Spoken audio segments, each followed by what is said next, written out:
аввало саломи худро арз мекунам ба тамоми гаиҳои ҷумҳурии Тоҷикистон.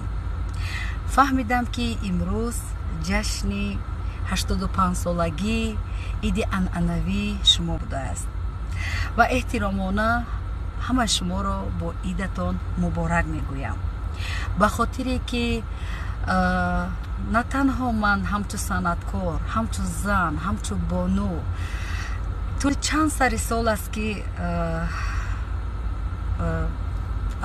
мошин меронам ва дар тамоми ҷумҳурӣ ва яке дар шаҳри Душанбе кай вақте набошад гаиҳо маро манъ кунанд, боз эҳтиромона гусел мекунанд.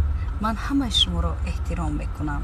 гаиҳои Тоҷикистон, боз як бор дигар иди 85-солагии атон муборак бошад.